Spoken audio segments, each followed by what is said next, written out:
натиҷаи интихоботи Қазоқистон зуд эълон шуд. Ба гуфтаи комиссияи интихоботи аксар курсиҳои қурултой, яъне маҷлиси нав, насиби ҳизби Адолат гардид.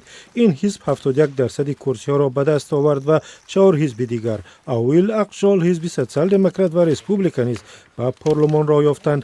Дар интихобот 74% райдиҳандагон ширкат карданд.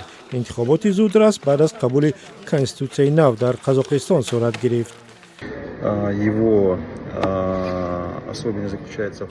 вижагии парлумони нав ин аст ки якпалатаӣ хоҳад буд. интихобот аз рӯи феҳристи ҳизбӣ ташкил шуд ва номзадҳои мустақил аз ҳавзаҳои якмандатӣ роҳ дода нашуданд.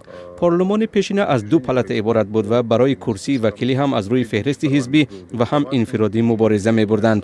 ман интихоботро дар 2 нуқтаи овоздиҳии шаҳри Остона мушоҳида кардам. намешавад гуфт ки одами зиёд омаду фаъол буданд. борон буд, ором гузашт ва мардум омада мерафтанд.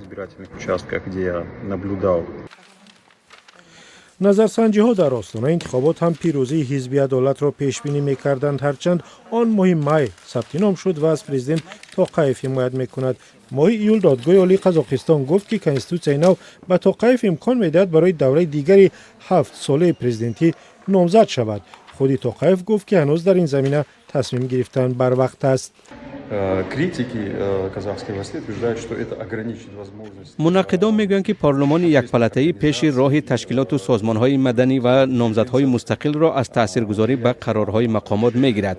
мақомоти Қазоқистон мегӯянд ки парлумони якпалатаӣ имкон медиҳад ки ба таҳаввулоти эҳтимолии берунӣ ва тағйироти босуръат зуд вокуниш кунад.